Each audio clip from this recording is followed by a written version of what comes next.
Ya, pero por mientras, esperando que vuelva el internet, empezamos con porque hay algo igual falta. ¿Será el mismo? ¿Será otro? Sí, que debe ser el mismo. Ya. Es que le mandamos un mensaje al...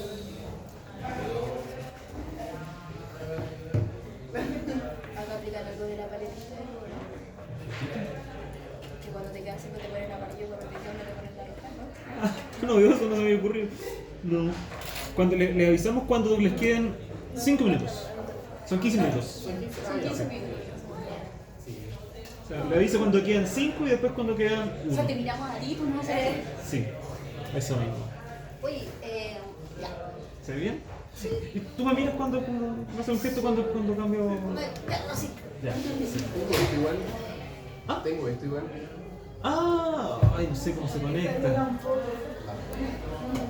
O sea, me enseñaron una vez, pero se me olvidó.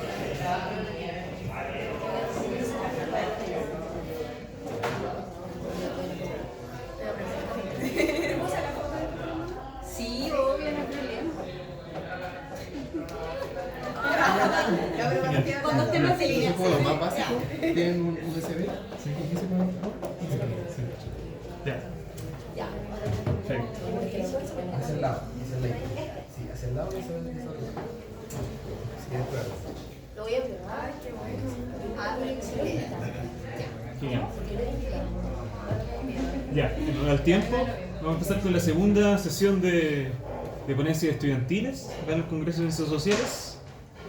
La primera presentación, Valparaíso, reflexiones y análisis críticos a propósito de un diálogo diagnóstico social en un centro educativo especial y regular. Adelante. ¿Se imaginan qué pasaría si las escuelas, en lugar de ser edificios, fuesen un puente? Mi nombre es Carla Ruz Mellado, yo soy estudiante de tercer año de Trabajo Social de la Universidad Santo Tomás de Viña del Mar.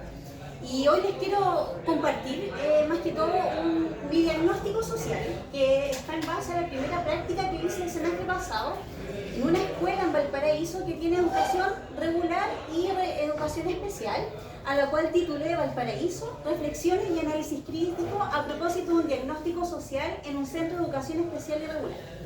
¿Ya? Esta pregunta que yo hice no es así como al azar, en realidad. Tiene que ver mucho desde mi formación como futura trabajadora social, y la invitación que les quiero hacer en realidad es a reflexionar sobre esta realidad que en realidad duele y que nos interpela como seres humanos, más que como desde el trabajo social o desde la mirada de las ciencias sociales, que es la vulneración en la educación. ¿Ya? Es un tema que está bastante trillado, digámoslo así, pero no hemos puesto a pensar realmente si está trillado porque no hay soluciones reales. O sea, estamos hablando constantemente de lo mismo, de lo que falta. Y realmente muchas veces nosotros mismos y nosotras mismas podemos ser la solución o la pequeña solución, ese pequeño grano de arena que dé luz a esas grietas de lo que es la vulneración social, sobre todo la vulneración social dentro de la educación. Bueno, dentro de todo no quiero partir solo con teorías en realidad, porque hay una cifra acá que es un 96% de vulnerabilidad en la matrícula de este establecimiento educacional. Este establecimiento educacional consta con una población cautiva de 134 estudiantes. ¿Ya? Entonces imagínense que de esos 134 estudiantes, un 96% está dentro del espectro de vulnerabilidad social. O sea, es una cifra realmente impactante. Y además que no es solo un número, no es solo una estadística. O sea, detrás de esto hay una historia, hay un hogar inestable, y dentro de esa historia hay una familia y niños y niñas que potencialmente están siendo vulnerados y vulneradas día a día. ¿Ya? Entonces es imposible que no llame la atención, que no te despierte algo hacia la problematización realmente de lo que es la vulneración. Quiero dejar en claro que mi reflexión sí es general hacia la educación, pero este diagnóstico yo lo hice en un quinto año básico de esa escuela con educación regular y especial. Entonces la pregunta dentro de tantas interrogantes que me hice fue cómo la precariedad familiar y el sistema educativo afectan el desarrollo de la laboriosidad y la autoeficacia en los estudiantes y las estudiantes entre 10 y 11 años.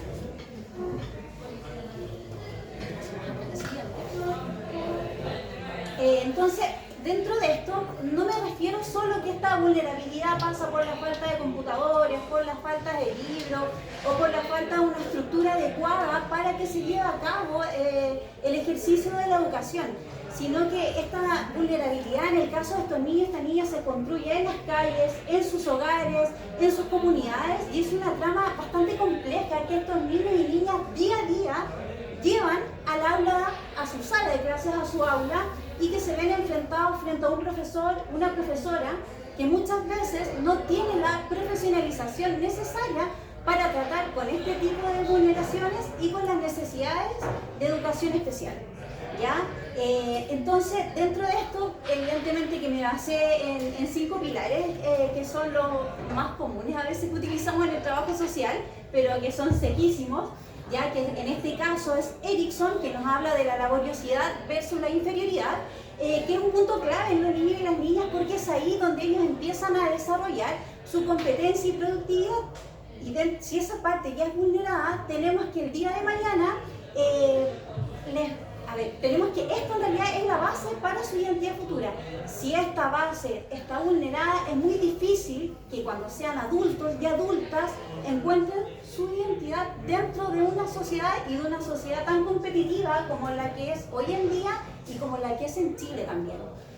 También cité a Bandura con su concepto de la autoeficacia percibida. La autoeficacia percibida, que es la que tiene que ver en realidad con los modelos parentales, ya sea padres, madres, cuidadores o cuidadoras, que ejercen un rol modelo. Y muchas veces esos niños y niñas tienen muy bajo aprendizaje desde ese rol, desde esos modelos que ellos tienen, ya sea de sus padres o de cuidadores y cuidadores y sus madres. Y entonces esto influye también en el sentido que tienen, en la forma que ellos pueden autopercibir que su esfuerzo vale la pena y que con su esfuerzo realmente pueden alcanzar esas metas. También está Bronfeld Brenner con su teoría ecológica que nos indica que no solamente podemos mirar la realidad en el aula, ¿ya? Esto es un conjunto de cosas, entonces la realidad multidimensional la tenemos que mirar desde el aula, desde sus familias y desde la comunidad que pertenecen a estos niños y niñas, en este caso del 5º año básico. Y finalmente, la ley 20.845, que es la famosa ley de inclusión en Chile, que en realidad aquí es la política pública, es el marco de la política pública que nos indica qué es lo que es la inclusión, pero a pesar de que tiene una intención bastante noble, presenta desafíos sumamente significativos, no solamente en la inclusión, sino que también para las y los profesionales que trabajan en el área de la educación. Se me perdió esta cosita, ahí está. Pasamos a la siguiente lámina. Bueno, dentro de esto y de varias hipótesis también que vinieron a mi mente, está la de la ley de inclusión. Entendiendo que la ley de inclusión por sí sola no logra compensar la brecha de mediación que existe y que surge desde la precariedad y el bajo capital cultural que los niños y niñas traen desde sus familias hacia las escuelas. Entonces muchas veces no existe un rol mediador. La ley de inclusión no gestiona un rol mediador. Entonces, ¿qué pasa aquí?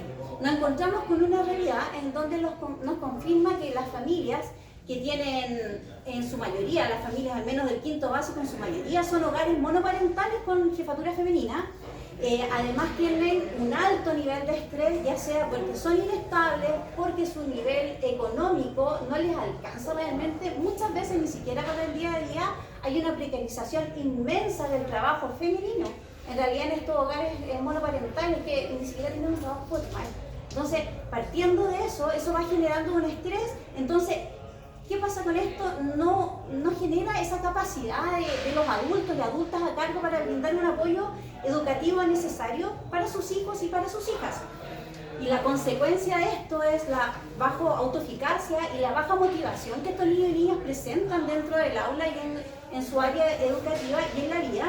Porque además el sistema educativo en esta escuela y en este curso está sumamente sobrecargado, ¿ya? Porque hay muchos niños con necesidades educativas especiales, ¿ya? Y como esta escuela tiene un área que es la escuela especial, ya no, esa área de la escuela especial no da abasto. ¿Y por qué no da abasto? Porque no existen los recursos económicos suficientes para poder atender a los más niños y más niñas. Y un dato aparte, esta es la única escuela básica pública en Valparaíso que tiene una escuela regular y especial. Es la única que brinda y abre esa oportunidad a niños y niñas, y los profesionales y las profesionales que trabajan ahí tienen una vocación inmensa, porque se entiende que la subvención que llega, los recursos que se inyectan a esta escuela como escuela regular son los que se comparten con la escuela especial, ¿ya? Porque no pueden acceder a una subvención ya que no cuentan con rampla, no tienen la estructura suficiente para atender más niños y más niñas. Y no se les va a inyectar recursos monetarios porque esta escuela en particular está en números rojos, le debe al Estado. ¿Ya? Entonces eso es un tema súper potente, o sea, mantener y perpetuar eso de verdad me parece increíble con todos los avances, entre comillas, que tenemos hoy en día en Chile. Entonces acá se me viene, por supuesto, a la cabeza lo que es la inclusión disfuncional. ¿Ya? Al pensar en esto, pienso en que solamente con decir inclusión disfuncional estamos abriendo la puerta a entender que no basta solo con abrir esa puerta particularmente. La inclusión sin un acompañamiento que sea genuino, que sea contextualizado en la realidad de cada niño, es una etiqueta vacía. Entonces, ¿de qué nos sirve tener esta ley de inclusión? Que vamos, entremos todos al aula si realmente no somos capaces desde lo profesional y desde lo vocacional de entregarles las herramientas precisas y necesarias para que estos niños y niñas se sientan parte de esta escuela, se sientan parte de la sociedad y se sientan parte de lo que es el sistema educativo. Y dentro de eso encontramos lo que es la brecha de mediación institucional, que es lo que partí hablando un poco delante, porque no podemos seguir pensando que la educación es una calle de una sola vía. ¿Ya? ¿Qué quiere decir esto? Que no solamente son las familias las que tienen que aportar a las escuelas, a los y los profesionales de la educación, sino que también la escuela en sí debe ir al encuentro, al reconocimiento de esas familias. Digan que quedan 5 minutos, me gustaría hablar tanto más. Las consecuencias que están ahí punteadas, las pueden leer, nos llevan a la pregunta central del análisis. ¿Estamos logrando que cada niño, cada niña, sin importar el origen de su desarrollo, se están construyendo realmente puentes para ello? La verdad es que, para acortar un poco, no estamos construyendo puentes así nomás con lo que es la ley de inclusión, por ejemplo.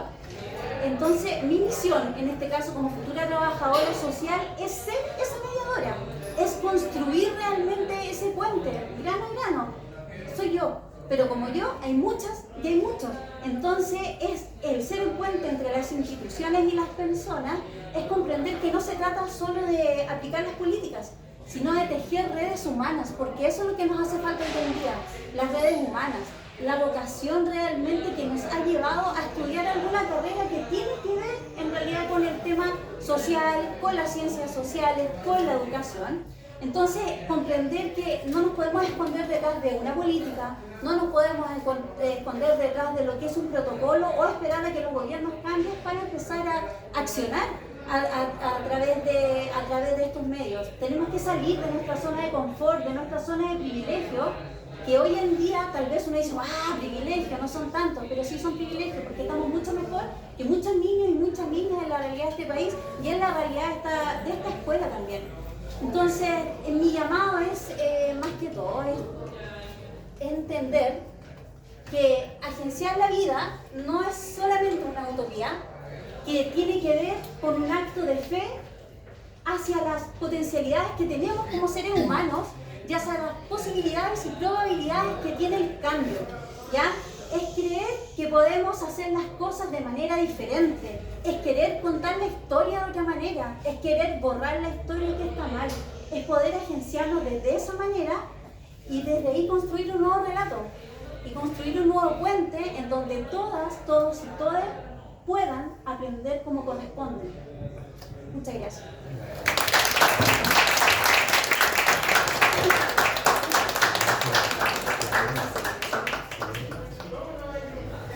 La siguiente presentación, yo digo quién es.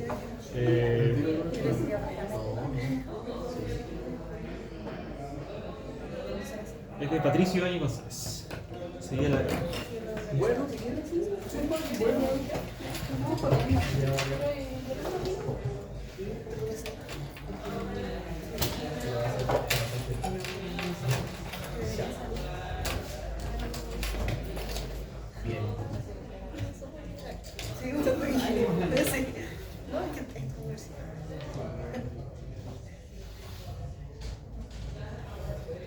Ya, bien, chiquillos, chiquillas. ¿Cómo están? ¿Todo bien? Sí. Ya, bacán. Encontré la presentación, ¿no? Sí. Sí. Bueno, ahí mientras están agregándola. Sí. El PM, bien. Sí.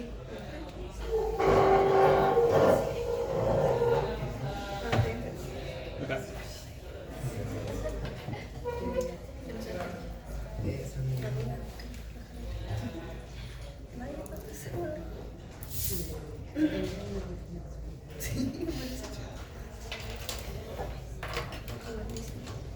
Ahora estaría. Bien. Ahí va. Y ahora sí, bien, oye, un gusto estar acá, gracias a la organización.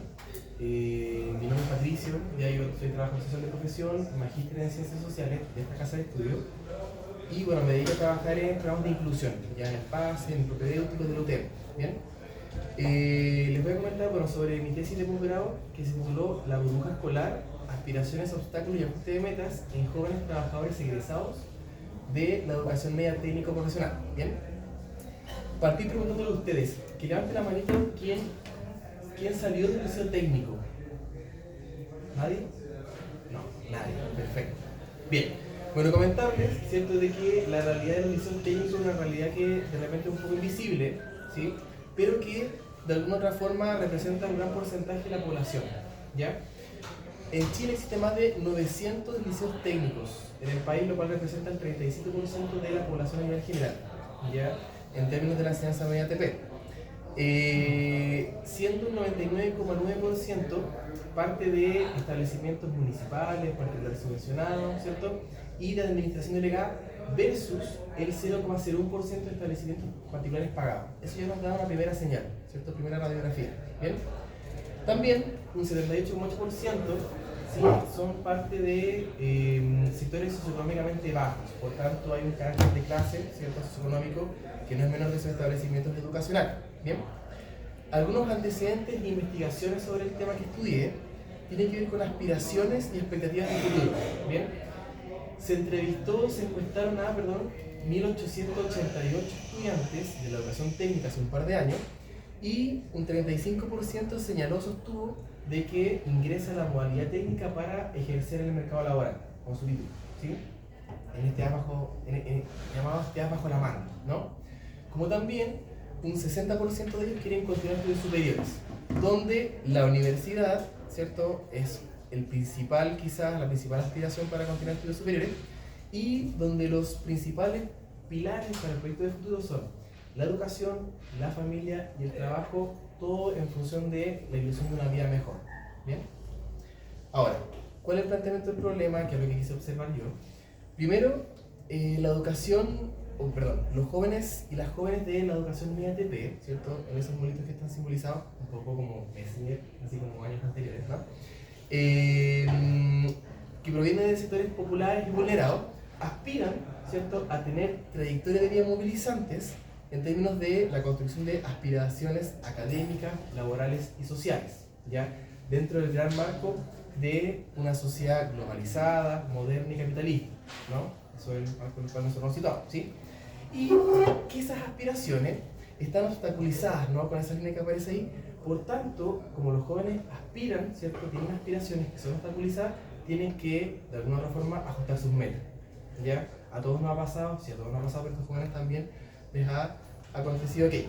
Por tanto, mi pregunta de investigación hizo relación con, ¿de qué manera ajustan estos y estas jóvenes, ¿cierto?, sus metas académicas, laborales y sociales en respuesta a los obstáculos que fueron enfrentando? ¿Ya? Por tanto, el objetivo de la investigación fue analizar estos modos, ya que ahí los jóvenes ajustan sus metas académicas, laborales y sociales en torno a estos obstáculos que fueron enfrentando. Y por tanto, los objetivos específicos fueron: 1. Identificar aspiraciones; 2. Identificar los obstáculos que enfrentaron, ¿cierto? Y 3. Indagar cómo fueron ajustando estas metas, ¿no? Ya les voy a explicar un poquito sobre la muestra. ¿Bien?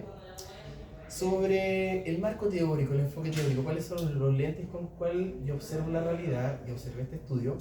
Primero, muy ligado a lo que es la educación, la teoría de la reproducción, ya con Bourdieu y Pascal. Lo han escuchado, ¿no? Imagino que sí, ¿sí? Bueno, donde la educación perpetúa y legitima, según estos autores, las desigualdades de clase, ¿ya? Y consolida las estructuras de poder. Ya eso es lo que nos plantearon los compañeros en los años 70. Asimismo, otros economistas estadounidenses, ¿no? Bowles y Hintis, plantean, por un lado, la crítica a la teoría del capital humano, ¿ya? Capital humano que está muy presente en lo que es la educación técnica en Chile, tanto en la enseñanza media como en la educación superior. Y aquí nos plantean que las escuelas juegan un papel fundamental en la reproducción de relaciones de clase, los valores y la conformidad para mantener las jerarquías en el sistema capitalista, y también critican esta noción de movilidad social como el principal motor para surgir, ¿no? En la vida, y que mantiene también desigualdades sociales existentes, ¿no? Plantean ciertos límites, ¿ya? En la movilidad social. ¿Bien? Por último, la correspondencia, que hace un acto o una especie de espejo, ¿no? Donde el sistema educativo refleja, ¿no? Y reproduce las relaciones jerárquicas y de explotación del sistema capitalista, para que los estudiantes acepten y adapten su posición dentro de la estructura de clase, ¿ya? Eso al menos en términos más estructurales. ¿Bien? Ahora, en términos de la agencia, la reflexividad de Archer, ya muy propio también dentro del análisis sociológico, que hace alusión a estos mecanismos de mediación que tienen los jóvenes, las personas, los sujetos como nosotros, entre las propiedades de la estructura social y las preocupaciones fundamentales del individuo, ya a partir de esta conversación interna. ¿Sí? Cada uno tiene una flexibilidad y tiene una conversación interna para tomar decisiones, por ejemplo, ¿no? Por tanto, aquí nos tipifica tres tipos de reflexividad: las comunicativas, la autónoma y la metareflexiva. Y por tanto también esta relación permite mediar o de alguna otra forma analizar la estructura y la agencia y cómo esto se media, ¿no? Cuál es el vínculo que existe entre aquello que nos diría a él. Ahora bien, aspiraciones, ¿ya? Es un concepto que, según Apauray, es meramente estructural, ¿ya? Y que incluye los mundos que las personas imaginamos, ¿ya? Que los grupos de personas imaginamos, las normas de acción y los sentidos comunes que orientan nuestro quehacer, el quehacer de los sujetos. Por eso también hablo de aspiraciones mucho en la investigación, y que evidentemente las características de la sociedad moderna, la globalización del mundo contemporáneo, inciden en nuestras aspiraciones y por lo tanto también en las aspiraciones de los jóvenes de la educación TP, ¿ya? Eso. Sobre la estrategia metodológica, fue una metodología cualitativa, enfoque crítico, análisis de contenido, con entrevistas semi-estructuradas a 8 jóvenes, tanto varones, mujeres, nacionales y extranjeros, que ingresaron de la educación media TP el año 2021 y 2022, y que al momento de las entrevistas, hace un par de años atrás, estaban trabajando en sus especialidades, que tenían la experiencia laboral. ¿Okay? Bueno, por tanto, los resultados, ya para ir obviamente avanzando, verlos y leerlos en tres claves: académica, laboral y social, ¿sí? Dentro de los resultados académicos, ¿qué aspiraban los jóvenes en la etapa de enseñanza media? ¿Sí? Aspiraban a estudiar en la educación superior, mayormente en la universidad, como lo señalan las investigaciones y los estudios, y por sobre todo controlar en sus áreas de especialidades: educación, párvulo, gastronomía, contabilidad, etc., ¿no? ¿Cuáles fueron los obstáculos? Varios: falta de información, falta de preparación en la PAES, ¿cierto? Conveniente que estos liceos no nos preparan únicamente para estas pruebas de selección.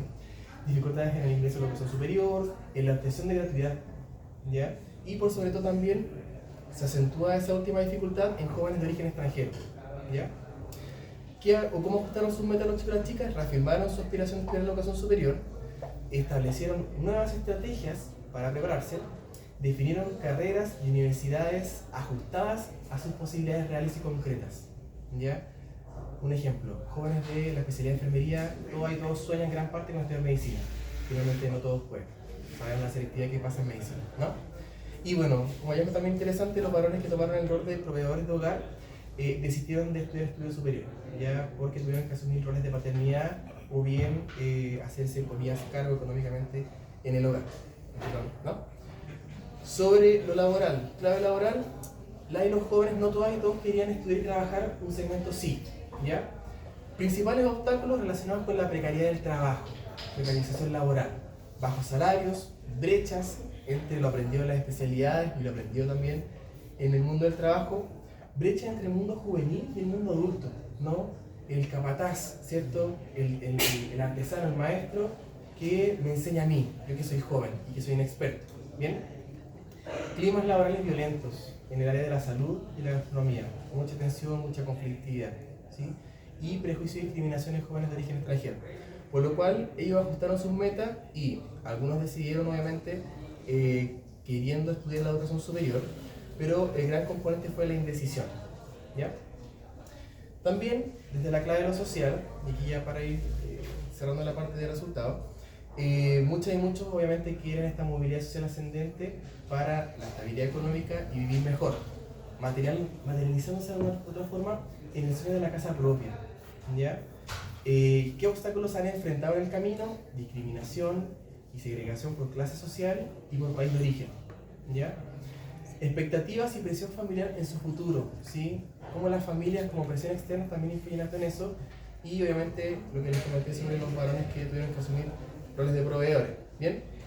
Ajusten en sus metas, reafirman este interés de moverse ascendentemente en términos sociales, pero destacan el paso del tiempo como un factor fundamental para tomar decisiones con mayor tranquilidad y la reflexividad como un elemento para reajustar sus trayectorias, ¿bien? Hallazgos, el tema de la burbuja que le da nombre a la tesis, a la investigación, ¿bien? Por tanto, aquí identificar la burbuja escolar, que salió de un primer joven, que fue reiterándose en las futuras entrevistas, ¿no?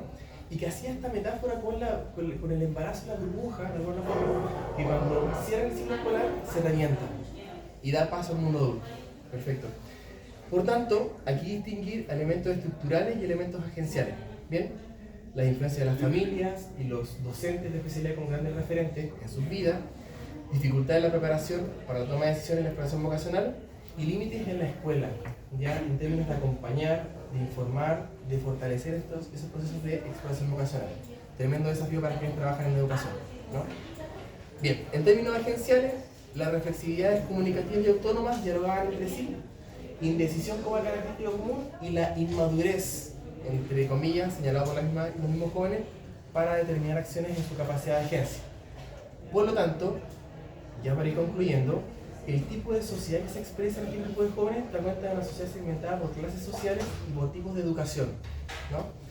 Donde las aspiraciones juveniles, los obstáculos, los límites de meta están condicionadas dentro del marco de esta burbuja escolar, que cuando se revienta incide en su participación, ¿cierto? O en este caso su reconocimiento del mundo adulto, ¿ya? Reconociendo límites de la movilidad social y reproduciendo la estructura social a partir de diferentes obstáculos, ¿ya? Por último, para ir cerrando con esto, ya termino, recomendaciones para diferentes actores, quienes diseñan políticas públicas, las comunidades y los mismos jóvenes, ¿ya? Para quienes diseñan políticas públicas, ¿sí? Fortalecer sin lugar a dudas curricularmente la orientación vocacional desde la enseñanza básica, ¿ya? Ampliar ciertos mecanismos de acompañamiento e ingreso a la educación superior, para que garanticen decisiones informadas con mayor equidad, ¿no? Y por otro lado también revalorizar dentro de la gran estructura social la educación técnica, como se tenía en años anteriores, en décadas pasadas, ¿no? Perfecto. Para las comunidades educativas, ¿no? Fortalecer los planes de orientación vocacional desde la enseñanza básica, eso es muy importante, activamente con la colaboración de docentes y las familias que inciden netamente en las decisiones de los jóvenes, ¿ya? Y también generar espacios de vinculación con los jóvenes y jóvenes que van, con los jóvenes y las jóvenes que van egresando de la educación media, ¿ya? Para la transferencia y transmisión de, por ejemplo, experiencia formativa y laboral. Y por último, el y los jóvenes con quienes yo trabajo siempre en los colegios, fomentar el autoconocimiento, ¿no? La búsqueda de información, vincularse con egresados y egresadas, ¿ya? Y bueno, obviamente también establecer metas concretas, fortalecer habilidades y por sobre todo también ir gestionando de forma equilibrada las expectativas familiares y sociales, ¿ya? Así que eso, chicos, eso ha sido la presentación. Agradecerles por la escucha y ojalá que hayan generado harta inquietud por ahí. Gracias.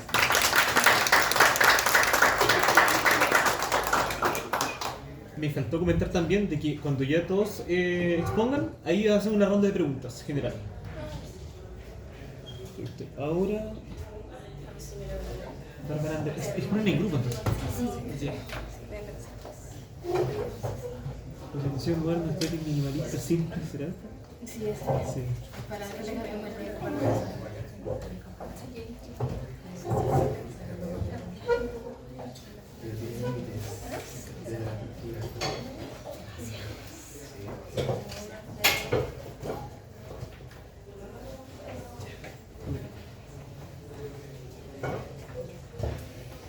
Muy buenas tardes a todos los presentes.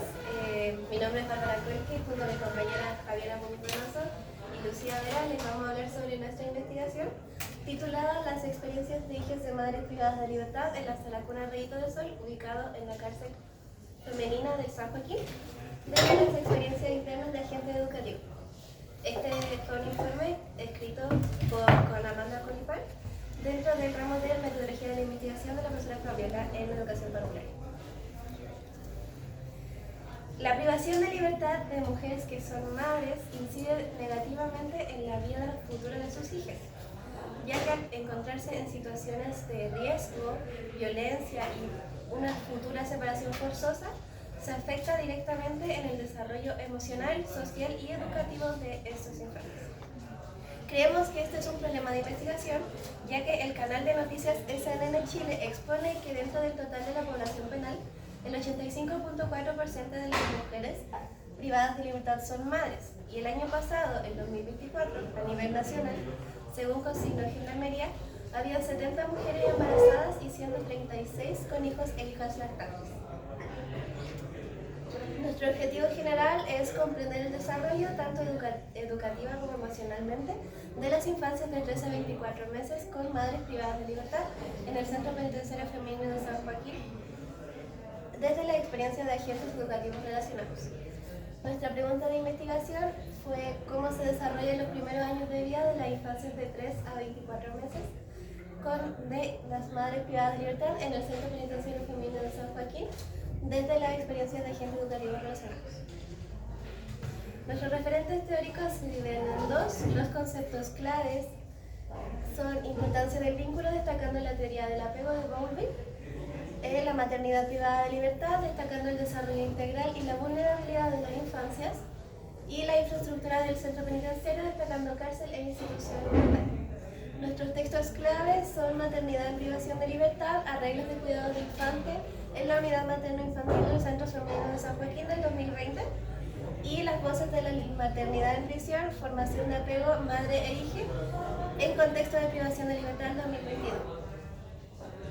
Nuestro marco metodológico fue el diseño de investigación no experimental bajo un paradigma cualitativo y con la recolección de datos de entrevistas semiestructuradas, las cuales logramos realizar 3, a 2 educadoras en práctica y a una educadora activa dentro del centro penitenciario. Para los resultados finales de esta investigación se hizo uso de la plataforma Atlas T, en la que se codificaron las entrevistas que realizamos y se lograron dividir en 6 grandes categorías. La primera categoría de todas las que hay es desarrollo emocional y vínculos afectivos, en la que nos centramos en que el encierro impacta directamente en el bienestar infantil, generando estrés y limitando las oportunidades que los niños tienen para completar su desarrollo emocional. Y profundizar en que esta situación afecta significativamente los lazos entre madre e hijo, ya que la convivencia continua puede crear tensiones y las madres suelen experimentar agotamiento por la responsabilidad constante de cuidado. Y para esto utilizamos una cita de la entrevista número 2 que dice así: yo era la única que conocía a los niños y niñas en mayor profundidad y tocó que durante las vacaciones tenía que egresar. Se le llama ingreso a la salida de los niños y niñas del recinto penitenciario, uno de los niños, y su madre tenía que seguir cumpliendo condena al interior de la cárcel. Él ya había cumplido más de 2 años y medio, entonces el tribunal ya había tomado la medida de que él saliera del recinto penitenciario. Eso significa la separación de la madre con su hijo, y me tocó presenciar esa separación ese día. Como segunda categoría tenemos participación y agencia, en la que nos centramos en que las madres privadas de libertad buscan involucrarse de manera activa en la crianza y formación de sus hijos e hijas, pero este deseo que ellas tienen se ve limitado por las barreras estructurales e institucionales que tienen en el centro penitenciario y en el sistema carcelario, ya que restringen la capacidad de ejercer plenamente como madres y tienen limitaciones de, por ejemplo, rutinas que condicionan los horarios de crianza, falta de espacios adecuados para las actividades, escasez de recursos. Entonces, claro, para esto utilizamos una cita de la entrevista número 1 que dice: si hablamos de democracia, bueno, entonces pensemos en los derechos de todos y de todas. Pensemos en los procesos de reinserción real para todas las personas. Pensemos en que todos tienen que estar insertos en la sociedad, pero sabemos que no todos están insertos en la sociedad.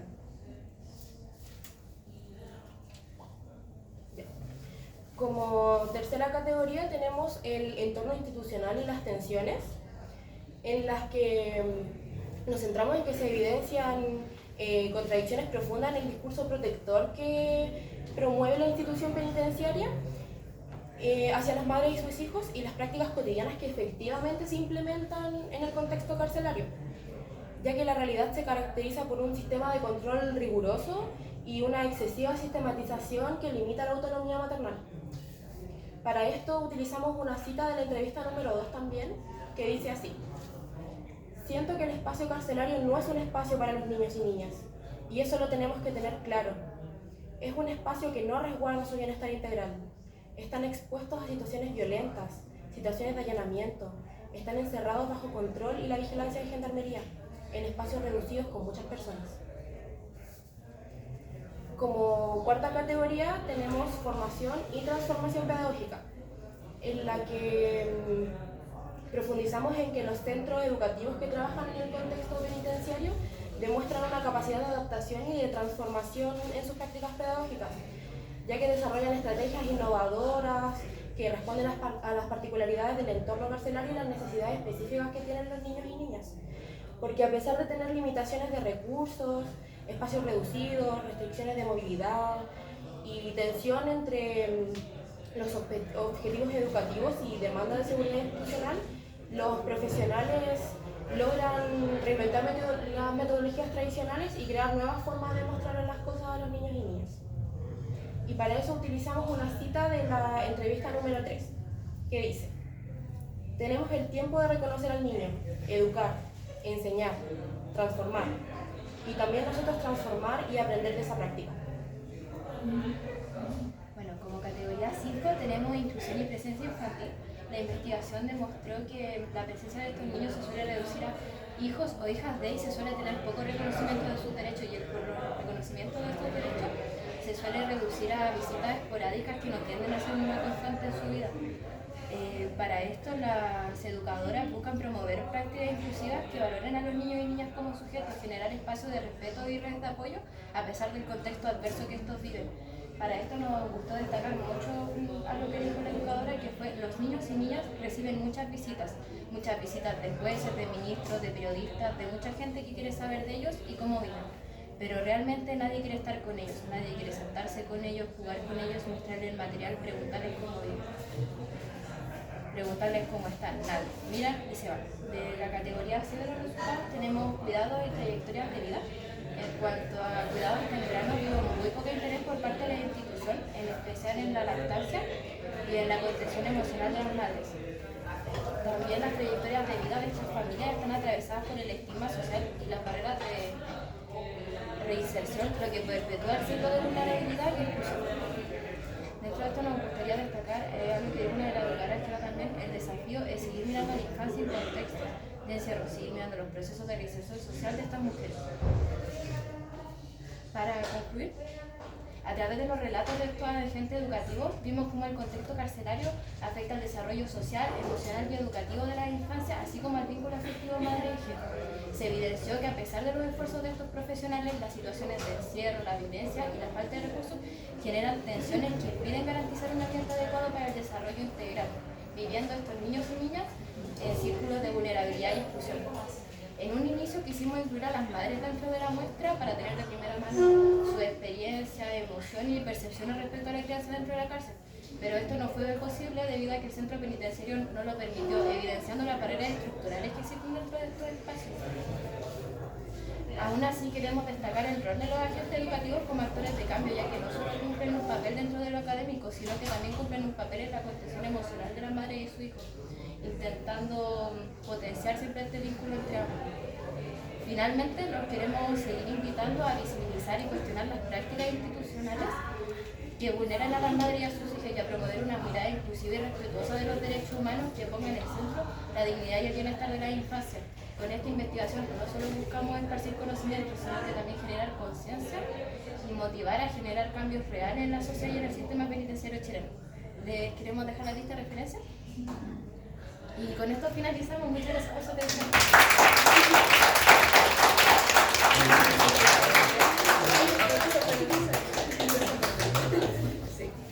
¿Cambiamos? Sí, ya, ahora sí nos cambiamos.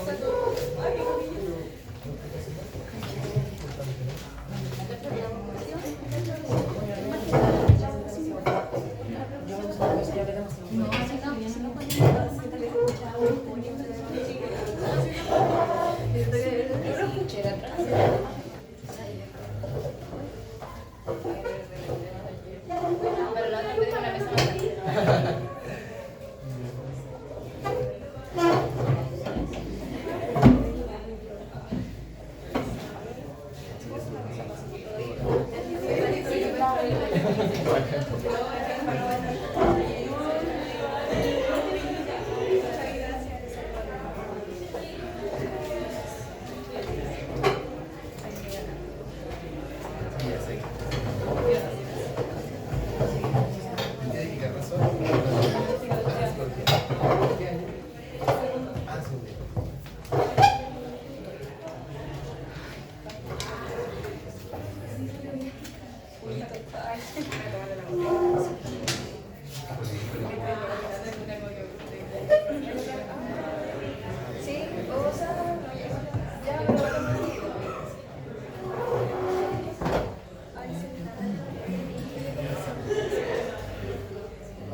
No me deja descargarlo. No, sí. Que si no lo puedo presentar. Pero ahí se está descargando eso.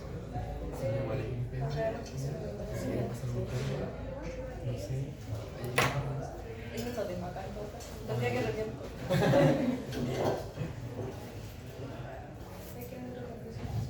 Sí, pero no, como que se revienta. Vale, no lo tenía. Pero no tengo el correo. El correo.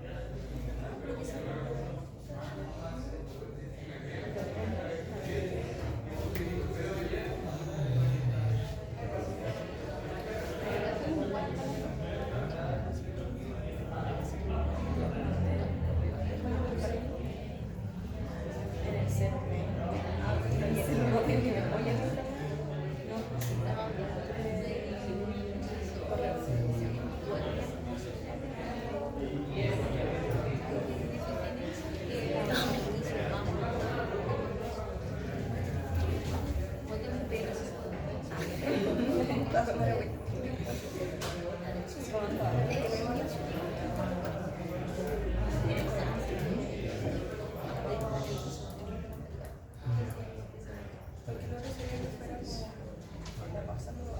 Eso sí, dice que en 2 minutos se descarga. Pero por mientras empiecen y de ahí eso una. ¿Ya? Sí. Sí, hacemos que los comentarios. Ah, verdad. Ya. Igual podemos esperar otros minutos que hay una parte de comentarios que se tiene que decir. Sí, mira, ahí queda. Sí. Hay como. De hecho, al principio parecía 38 minutos. Sí. Ah, ya, pero ahí no hacíamos así.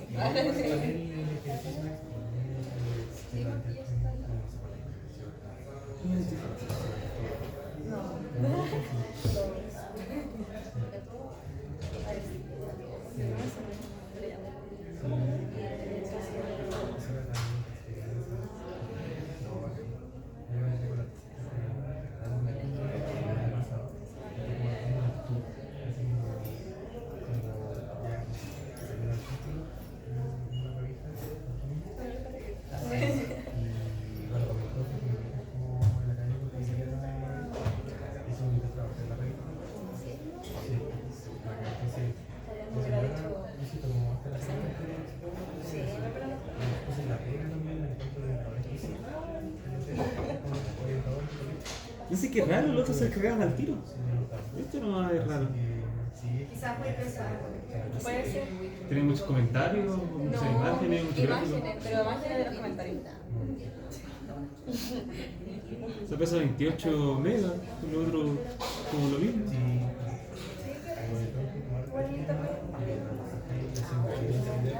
Ah, no, sí, es considerablemente más pesado que el otro. Sí. Ahí está casi. Debe ser que lo descargué en ultra XMH. Igual tiene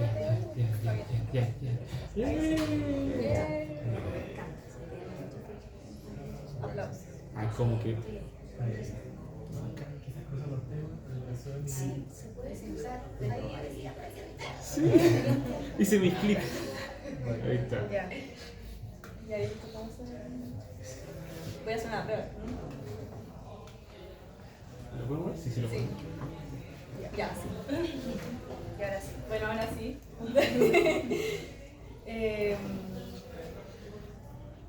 Bueno, buenas tardes para comenzar. Mi nombre es Valentina. Y mi nombre es Francia.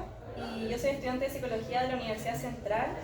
Y tenemos un equipo más grande y hemos estado trabajando distintos aspectos que abordan la crisis de natalidad desde una perspectiva más crítico-cultural, surgiendo desde la inquietud de que mientras las políticas públicas abordan la crisis demográfica desde perspectiva economista, ¿qué sucede con los imaginarios culturales que circulan en espacios digitales cotidianos?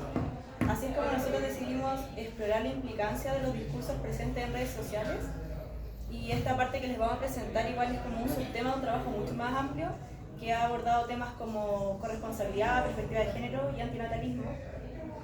Por eso esta ponencia se titula Niños no, ¿constituyen los discursos niñofóbicos y adultocentristas en TikTok un riesgo para la natalidad en Chile?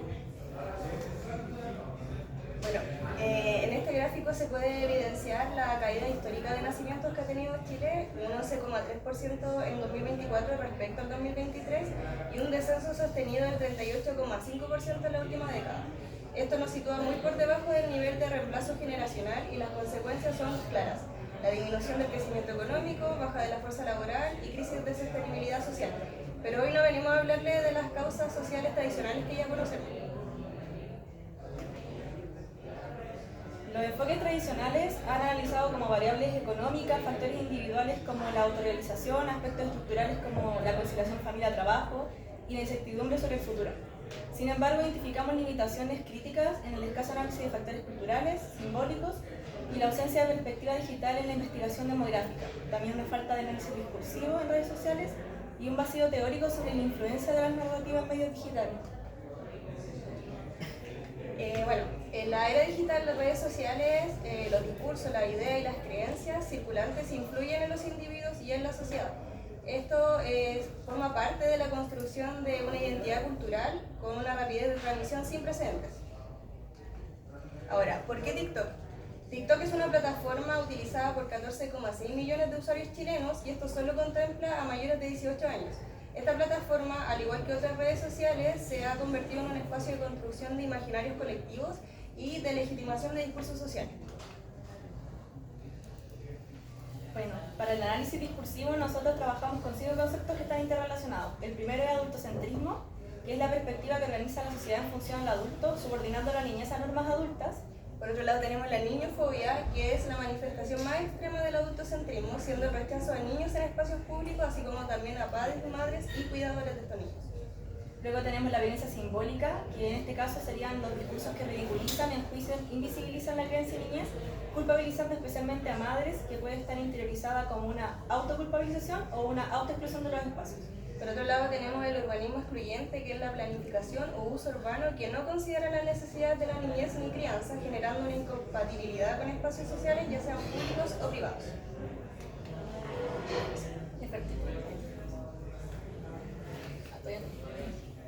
Después tenemos la infertilidad estructural, que sería, de forma bastante como resumida, el conjunto de condiciones sociales, culturales y económicas que desalientan la maternidad y paternidad más allá de lo biológico. Bueno, nuestra pregunta central es, ¿de qué manera estos discursos difundidos en TikTok podrían configurar imaginarios que contribuyen a la crisis de natalidad en Chile? Bueno, como objetivo general, nos propusimos analizar discursos en comentarios en TikTok chilenos sobre crianza para identificar mecanismos que configuran imaginarios adversos en la infancia y parentalidad en el contexto de crisis de natalidad. Para la metodología nosotros utilizamos metodología cualitativa, exploratoria, interpretativa, no experimental y de corte transversal. En esta parte de la investigación realizamos un análisis crítico discursivo, como ya dijimos, de 24 comentarios extraídos de una publicación de TikTok viral chilena, publicada el año 2024. La publicación generó un alto nivel de interacción con 29.600 likes, 3.730 comentarios y 1.057 difusiones, priorizando los de mayor aceptación o validación social, llegando hasta 3.372 likes. Además, resguardamos la privacidad de los involucrados, centrándonos únicamente en el contenido discursivo. Bueno, para ejemplificar un poco el contexto de la publicación y observando la imagen, quiero que imaginemos la siguiente escena. Una madre entra a un restaurante con una niña de más o menos 3 años y la niña comienza a llorar, teniendo obviamente un desborde emocional, el cual la madre comienza a gestionar. Sin embargo, el gerente se acerca y solicita que salgan del establecimiento hasta que la pequeña se calme. Él habla de que esto va para resguardar también la tranquilidad de los restos de las personas que estaban comiendo en el lugar, pero no considera que el día era frío, porque les pide que salgan al exterior, y tampoco considera que era un horario en que se encuentran otras familias almorzando, es decir, es un lugar de ambiente familiar. Una relevante influencer chilena que aborda temas sobre maternidad reflexionó críticamente sobre este caso que ocurrió en la vida real, lo cual recibe múltiples comentarios en su opinión en favor de la niña y a su madre. Bueno, en base a esto, permítanme mostrarles ejemplos de cómo operan estos discursos analizados en algunos comentarios exactos de nuestro corpus. Partiendo por la categoría predominante adultocentrismo, este primer comentario dice: si no lo pueden controlar, lo más respetuoso es irse y no interrumpir la tranquilidad de los demás. Esto refleja un discurso adultocentrista, ya que entiende el respeto solo en función de la tranquilidad adulta, relegando a los niños a un lugar de exclusión si no se ajustan a las normas de silencio y control. Se desconoce que sus comportamientos son naturales y son esperables para su etapa vital, posicionando la comodidad adulta como una necesidad prioritaria y legitimando la expulsión del menor del espacio social bajo discursos de respeto. Bueno, por otro lado, el segundo comentario dice: sí lo respeto, pero ellos también deben respetarme a mí e irse a tener su proceso respetuoso lejos donde no molesten. Esto refleja principalmente un discurso niñofóbico, aunque enuncia respeto, lo contradice al proponer un alejamiento que expulsa al niño del espacio compartido. Además, ridiculiza prácticas de crianza y sitúa los procesos infantiles como una molestia, priorizando la comodidad adulta y reforzando la exclusión de infancia de la vida social. Como tercer comentario, dice: si sé que mi hija no aguanta estar en un restaurante simple, no la llevo. Así no me estreso yo y no estreso al resto. Empecé a llevarla cuando sabía que ya se comportaba. En este comentario nosotros identificamos que se refleja violencia simbólica, porque plantea que un niño solo puede estar en un restaurante si aguanta y se comporta bajo normativas adultas. Esto legitimiza la exclusión infantil y condiciona su pertenencia a la adaptación de un mundo adulto. Además, la madre interioriza que esta lógica de autoexcluirse y decidir no llevar a su hija hasta que cumpla con los estándares adultos, reproduciendo una dominación adultocentrista como algo que es natural y razonable. Como diría Bourdieu, porque nosotros trabajamos harto con Bourdieu, es que la violencia simbólica es la violencia ejercida con la complicidad tácita de aquellos que la padecen y también de aquellos que la ejercen. En esta misma categoría identificamos parte de la violencia simbólica, violencia económica, con el siguiente comentario, por ejemplo. No estoy de acuerdo. Además de pagar por una buena comida, también pago por un buen ambiente y escuchar pataletas no es grato. Este comentario, como dijimos, se inscribe dentro de la categoría simbólica, pero reflejando la violencia económica, y en tanto convierte el capital económico como un capital simbólico. Pagar por un servicio se interpreta como adquirir el derecho a definir las normas del espacio compartido, y así el consumo legitimiza la exclusión, privilegiando la idea de un buen ambiente según parámetros adultos. Además, se naturaliza que el dinero otorga jerarquía para decidir quién puede habitar el espacio y bajo qué condiciones, olvidando también que lo compartido implica necesariamente la posibilidad de incomodidad o disonancia en el espacio. En este sentido, se plantea que la tranquilidad adulta forma como parte del menú, cuando en realidad lo que se compra es comida y no la eliminación de la niñez del espacio. Uy, ¿qué pasó? No sé qué terminó, ¿cierto? No. Parece que como que se despegó de nuevo. Ya. Espérate, no quise. Ahí está. Sí. Ya. Quinto comentario. Los restaurantes se reservan el derecho de admisión. Deberían haber lugares libres de estas situaciones porque los que no tenemos niños chicos no tenemos la culpa. Esta parte refleja la categoría de urbanismo excluyente, ya que justifica la normativa de exclusión, bajo la normativa de la exclusión y da una petición explícita de espacios segmentados. Además propone que quienes no tienen hijos o no tienen hijos chicos no tienen la culpa. Entonces culpabiliza a los que tienen hijos por estar en el espacio. Si tener hijos genera este tipo como de problemáticas, la solución entonces será no tener hijos.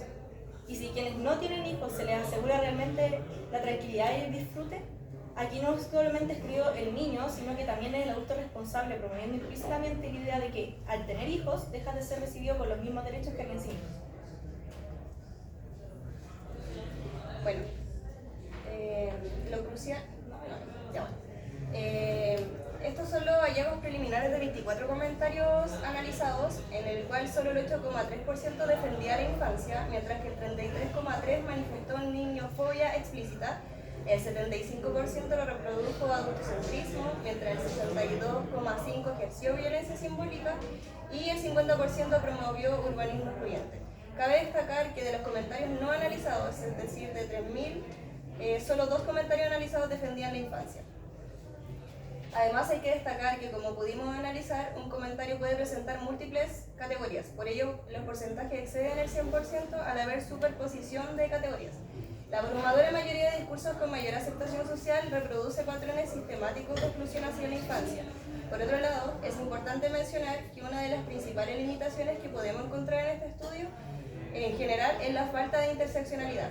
Conocer discursos que se formulan desde diferentes realidades según género, origen, raza, etc., podría no solo dar mayor contexto en el ámbito discursivo, sino a diferenciar lo que enfrentan padres y madres y niños en sus variadas realidades, identificando los diversos obstáculos y rechazos que pueden existir.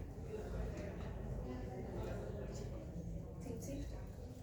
Como posible impacto en la natalidad, estos discursos generarían una incompatibilidad social de los niños, de la crianza y también de sus padres, como también una desvalorización simbólica de esta etapa del ciclo vital, así como el ejercicio de criar. Además, produce y reproduce imaginarios negativos hacia la niñez, constituyendo parte como un factor cultural de la infertilidad estructural que debilita el deseo maternal y paternal, incluso llegando a imposibilitarla por causas no biológicas. Estas no son solo opiniones, operan como mecanismos de construcción de realidad social. Cuando una sociedad normaliza comentarios como los demás no tienen por qué soportarlo, o que tengan su proceso respetuoso lejos, comunica que parentalidad y niñez es incompatible con la ciudadanía plena. Bueno, para un cambio cultural nosotros proponemos 5 niveles. Obviamente todo esto está en construcción porque es una investigación que está en proceso, pero la primera tiene que ver con la educación y formación, que tiene que ver con sensibilizar a los adultos y dotarlos de conocimientos sobre el ciclo vital de los niños, comprendiendo la necesidad y capacidades de cada etapa infantil. Por Por otro lado tenemos las prácticas comunitarias inclusivas, que esto quiere decir generar espacios donde niños y niñas participen activamente reconociendo su protagonismo. También la transformación discursiva, que tiene que ver con cuestionar y resignificar narrativas que representan a la infancia como molestia o intrusa. Por otro lado tenemos instituciones y políticas, diseñar normas que estructuren la inclusión de la niñez en espacios públicos y privados. Y la producción académica crítica, generar evidencia que problematice la exclusión y sustente prácticas y políticas inclusivas. Siempre estamos en constante mediación cultural, al volvernos conscientes de nuestros discursos cotidianos, de nuestra implicancia en la baja natalidad, podemos volvernos agentes de cambio hacia una realidad sociocultural e inclusiva. Bueno, como reflexión final, nosotros queremos mostrarles el corpus de esta investigación para que esté de fondo y podamos revisar. Nosotros vamos a proponer observar un poco más allá de la culpabilización individual que hay hacia las mujeres y a los hombres que postergan o rechazan la parentalidad, porque nosotros nos hacemos la pregunta, ¿realmente nosotros somos libres de elegir cuando no están las condiciones necesarias para decidir desde el deseo de maternar y paternar? Cuando factores estructurales, normativos, culturales y sociales imposibilitan la crianza. No hablamos de una libre elección, sino que hablamos de una infertilidad estructural que impide decisiones basadas en un deseo genuino. Y proponemos que este panorama no va a cambiar considerando solo factores económicos o tradicionales. No basta con generar más empleo, ni nuevas normativas, ni estabilidad económica, porque a pesar de la importancia que van a tener estos factores, revertir esta baja de natalidad también va a ir acompañado de un cambio cultural. Y agradeciendo también la instancia y la atención que han tenido como todos los presentes a lo largo del Congreso, les invitamos igual que nosotros a reflexionar y que lejos de terminar aquí la reflexión seamos más observadores y conscientes de cómo los discursos y nuestros propios discursos traspasan lo digital y que pueden tener consecuencias reales.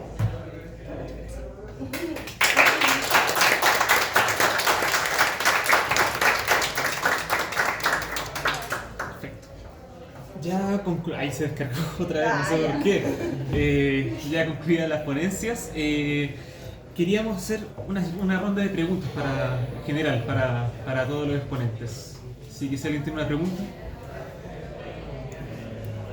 Primero que todo, felicitar a todos y todas que me hayan expuesto, hicieron un excelente trabajo.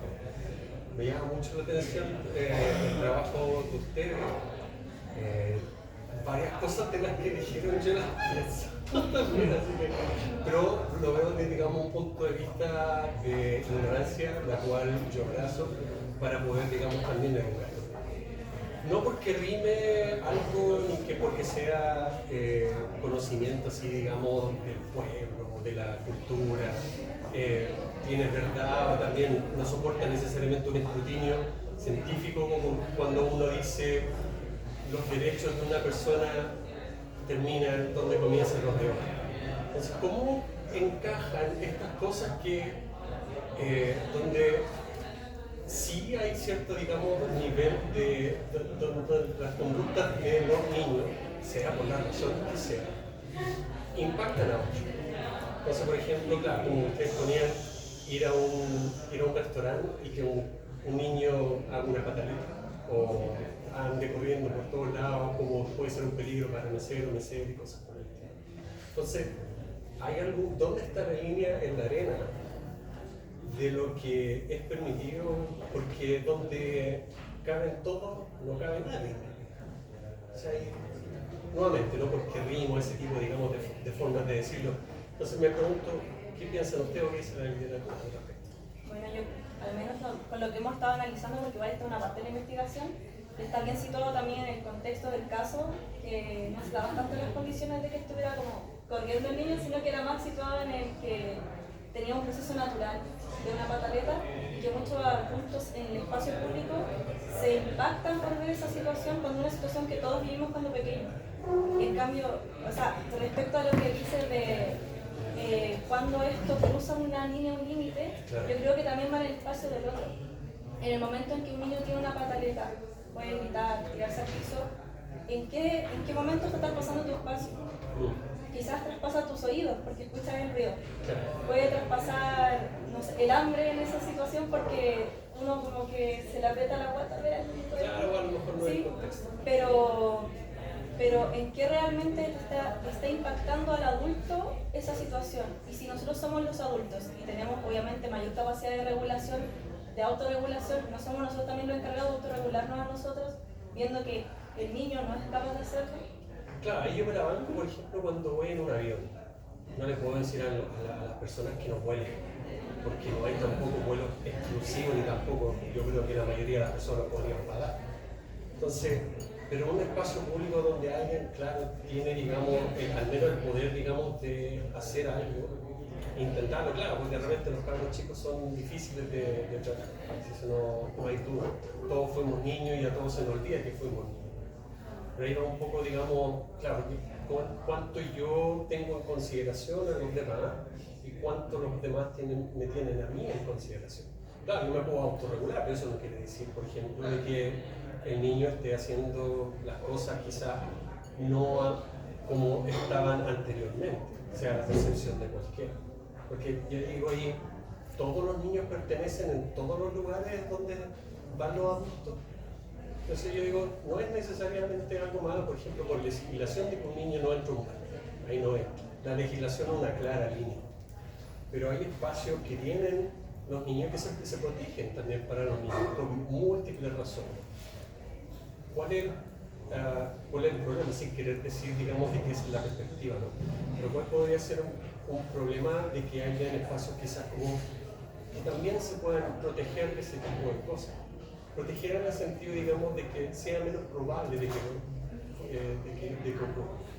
Yo creo que el problema ahí no está en querer que haya espacios, porque pueden haber restaurantes para adultos para que puedan ir tranquilamente a pasar un momento, o como decía el comentario, sin esas situaciones. El problema es estar en invitar a que eso ocurra en espacios que no son así. O sea, si estamos en un lugar que no es tampoco público, o sea, el restaurante es un lugar privado, y lo que uno va a comprar ahí es comida y es la experiencia de sentarte a comer, pero eso no elimina el otro del espacio. Así como nosotros podemos encontrar en la calle con peleas entre adultos o rencillas, incluso ahora uno puede salir a la calle y ver ajustes de cuentas, así mismo, porque el niño es menos perteneciente y peor visto que eso. O sea, hoy en día es peor visto a dos adultos peleando en el metro que a un niño llorando cuando es natural. Entonces, ahí como que va un poco también el contexto, pero también va en por qué estamos invitándolos a los padres y a los niños a retirarse de un espacio que no está ni legislado eso ni está hecho para eso. Claro. Había dos preguntas. Más bien un comentario. Que yo creo que es importante comprender a partir de tu consulta. Me llamó la atención como la forma en la que la comenzaste, ¿cierto? En el sentido en que tú piensas a lo mejor que tus derechos, ¿cierto? También tienen un límite, que es el otro. Lo comprendo de esa forma, ¿cierto? O sea, esa sabiduría natural. Lo estoy tratando de aclarar. Es que yo no estoy de acuerdo a lo mejor con esa sabiduría popular, porque yo no creo que los derechos sean excluyentes. ¿Cierto? Y siento que en ese sentido, cuando uno habla de derechos, se nos olvida también que existe una convención de los derechos del niño que sitúa, por ejemplo, que los niños son personas, igual que los adultos. ¿Cierto? Todas las personas, tanto niños como adultos, somos personas. En ese sentido, creo que es importante relevar la investigación de cada de las compañeras, porque sientan un precedente señalando precisamente eso, ¿cierto? Que los niños son personas. Porque yo no he visto, por ejemplo, que estemos conversando en otro panel sobre si tenemos que dejar pasar a un restaurante a una persona que le cayó precisamente mal y está vomitando, ¿cierto? Que puede suceder, tal como un niño se puede desregular en un restaurante, en una biblioteca o en cualquier otro lugar. O como se puede desregular un adulto, porque no creo que nadie de los que estemos acá no haya visto a lo mejor a un adulto en una situación de desregulación. Creo que asumir de esa forma, ¿cierto?, que los derechos son excluyentes es el primer error.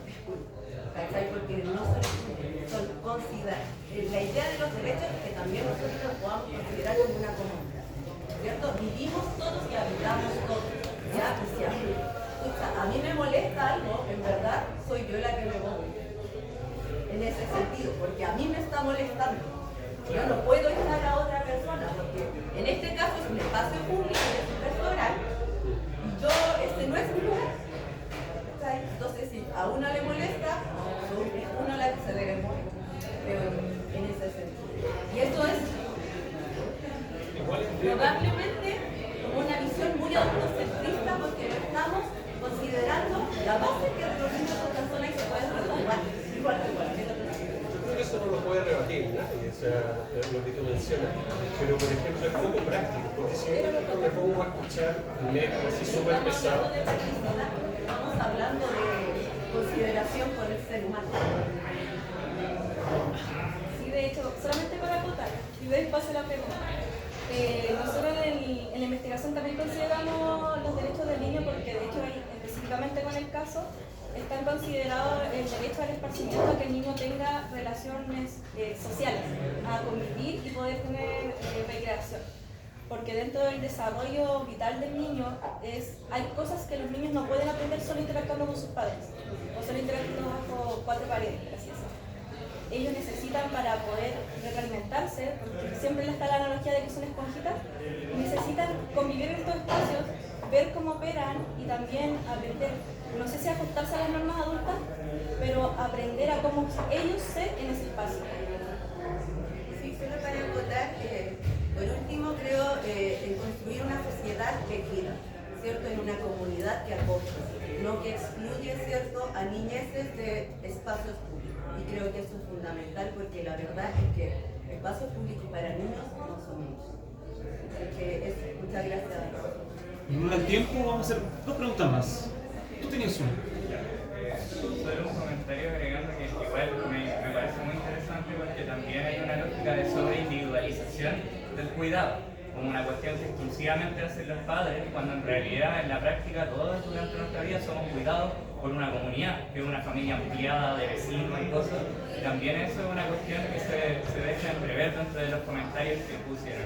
Mi pregunta va dirigida a la primera expositoria, no me acuerdo cuál era su nombre. Carla. La pregunta es la siguiente. ¿Qué tipo de estrategias debiesen emplear los trabajadores o trabajadoras sociales para hacer de la educación un puente real en estos espacios, más allá de un compromiso profesional individual? Porque cuando termina la presentación pone sobre la mesa, algo está muy bien, el llamado a la acción, pero me queda un poco individualizante porque hay, o sea, por la misma precariedad que sufren, no se pueden echar arriba la carga. Entonces, ¿qué otra estrategia aparte del compromiso individual existe? Ya, igual dentro de las estructuras que tenemos hoy en día en Chile como sociedad y dentro de lo que es la educación, siendo bien reflexiva y yendo bien al detalle con tu pregunta, es difícil no mirarlo desde lo individual, porque estamos hablando que a nivel macro, a nivel de sistema, el sistema está súper decaído, está tan viciado que se entiende que la vocación profesional que probablemente todos y todas comenzamos a estudiar una carrera, en este caso, en mi caso, trabajo social, empezamos acá. Pero vamos viendo que encontramos tantas trabas en el sistema educativo que a las finales, en muchas ocasiones, he visto muchos colegas que van a ser mis colegas a futuro, que van simplemente timbrando fichas, rellenando aquí un Excel con que sí, se le entregó este beneficio, ya, ok, pase el siguiente, no, tráigame este papel. Entonces, ¿por qué sí, insisto tal vez en la individualización? Porque es cada quien que debe ser ese mediador entre ese puente, entre lo que es el sistema, hoy en día educativo y social, nosotros como futuras trabajadoras y trabajadores sociales en mi caso, y las familias. Aquí he escuchado en las ponencias que todos tienen que ver mucho con la educación, las niñeces, y la base, fíjate, siempre va a ser la familia. Y si esa base está inestabilizada, si esas habilidades parentales están descendidas, como trabajadora social me veo en la obligación, en la labor y en la vocación de poder ser esa mediadora, de poder aportar esa luz que se necesita hoy en día. Es difícil poder mirarlo como tú me preguntas, ¿por qué lo veo tan individual? Desde lo más macro, ¿ya? Porque no todos tenemos el mismo sentido de pertenencia de acuerdo a la carrera y nuestros puntos de partida son totalmente distintos. Por ejemplo, yo soy madre, tengo 3 hijos, algunos grandes y una muy pequeña, y me ha tocado abordar este tema de la educación, de la concientización social y de los espacios públicos, pero de una manera que me llegaron todos los temas. Entonces, desde ahí claro que parto de lo individual, porque estamos viendo que nuestro sistema no cambia, que no basta, no es como el gobierno de turno o el cambio del protocolo, no podemos esperar a que esas cosas sucedan para empezar a agenciar un verdadero cambio, desde lo ético y desde lo moral que nos conlleva cada uno y cada una como personas. ¿Alguna otra pregunta? ¿Una última? Yo quiero acotar más que una pregunta, es decirles que me encantó la ponencia de cada una, de cada uno. Y todo, si nos vemos esto, todo se entrelaza. La educación, la familia, la sociedad. Me llama mucho la atención lo que es la educación técnico-profesional, que tiene que ver con el futuro que nosotros esperamos de nuestros hijos. ¿Ya? Es tan importante el techo social que se va formando de acuerdo a la realidad y a los puntos de partida que cada uno y cada uno de estos chicos que están en enseñanza media se van poniendo, porque al final sí es una estructura de clases. Sí existe ese capitalismo que te encasilla en un solo lugar y es ahí donde tienes que estar. Es sumamente complejo. Con las madres de hijas las madres que están privadas de libertad, sí me hace recordar un reportaje que vi que era hasta los 2 años que los niños y las niñas pueden estar con sus madres. Ese desapego, y tú te preguntas, ¿será bueno mantenerlos estos 2 años? ¿Será bueno ese castigo para estos niños y estas niñas? Es sumamente complejo el ponerte a pensar en cómo tú vas a evolucionar eso más adelante, cuál va a ser tu mirada, con qué lentes vas a mirar a esos niños y esas niñas, hijas de madres privadas de libertad. Y con respecto a la adultocracia, soy adulta y me ha tocado vivir con mis hijas millones de situaciones, desde exclusión de los colegios, desde espacios públicos que hoy en día no son nada seguros, y desde espacios privados, que sabes que al final he terminado vulnerando mis propios derechos, de decir, no, mejor me voy de acá, por respetar un espacio de un otro, de una otra, de un otro, que en realidad no lo está respetando. Así es que es una invitación súper potente esta parte del Congreso a reflexionar sobre nuestros puntos de partida, sobre lo que nosotros y nosotras ofrecemos hoy en día a la sociedad, en este caso a la sociedad chilena, lo que le ofrecemos a nuestros hijos, a nuestros adolescentes. Es sumamente importante que si tal vez hoy en día estamos en un pequeño peldaño más arriba desde nuestro lugar de privilegio, que podemos estar constantemente entregando y recibiendo conocimiento, podamos hacer ese pequeño cambio. Sé que suena difícil, pero no es imposible, porque se puede. Ese es mi comentario, más que pregunta. ¿Una última intervención? Sí, siguiendo con la línea de mi compañera, claro que se genera un debate súper fuerte entre ver qué sucede con las hijas de las madres privadas de libertad, porque la separación forzosa que se genera dentro del centro es súper fea. En las entrevistas que realizamos surgió un término que se le dice el día gris, que es cuando un niño lo sacan del centro, vienen a buscarlo entre altas personas y lo sacan de ahí sin previo aviso, lo separan de la madre, y eso se vuelve un día gris en que incluso se interrumpe la jornada escolar y cada niño se tiene que ir con su madre para que la madre se quede tranquila de no le tocó a mi hijo hoy, puedo quedarme para. Y no, lo mismo que siento que todas las ponencias se correlacionan entre sí, que al final siempre estamos como muy enfocados en la estudiante, la infancia, los estudiantes técnicos, siempre estamos como muy interesados en eso, y eso es algo que me tranquiliza desde la mirada de una educadora para de formación, como se está vigilando la infancia, se está vigilando al estudiante, se está vigilando la educación, y eso lo pone súper bonito. Sí, es que, perdón, es que no, bueno, agradecemos a los compañeros, a todos los que han expuesto. Dos conclusiones generales. Una, todos tienden, dadas las características de la sociedad actual, a individualizarnos mucho, ¿no? En las acciones, en la práctica, en todo, ¿no? Esa es la tendencia de la sociedad moderna, ¿no? Por otro lado, acojo mucho esta necesidad de cambio cultural, ¿sí? Cambiar la estructura adultocéntrica, este tejido adultocéntrico, ¿no? Posiblemente las relaciones puedan ser distintas, ¿no? Este tipo de cambio. Y que todo mucho lleva a solamente esfuerzos agenciales, ¿no? A los esfuerzos de los trabajadores y trabajadoras sociales, ¿cierto? A los esfuerzos de los profesionales, en fin. Quizá aquí un desafío para un futuro congreso, no sé si en este, quizás en otro, pero posiblemente responder, porque sabemos más o menos cuáles son las grietas, las falencias, las cuestiones del sistema, por lo que hemos expuesto, pero quizás sería interesante preguntarnos, bueno, ¿qué sociedad esperamos vivir? ¿No? sabemos lo que no queremos vivir, sabemos cuáles son las fisuras, ¿no? Bueno, ¿qué queremos hacer entonces? ¿Cuál es la nueva sociedad de cambio que queremos quizás proyectar en un futuro? Si sabemos que todo está mal o gran parte está mal, bueno, ¿qué queremos hacer en función ahí? ¿Ya? Quizás posiblemente una pregunta que se ha intentado responder quizás por décadas, siglos, pero que quizás nunca está de más responder. Eso. Perfecto. Para cerrar, queremos darle un pequeño presente a los expositores Gracias. de parte del Congreso. Aplausos para todos.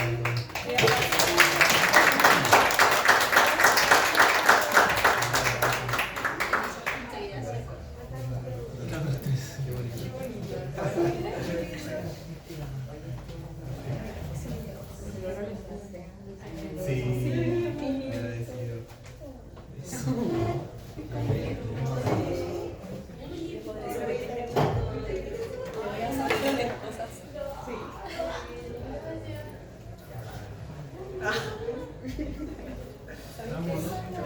Damos por concluido la...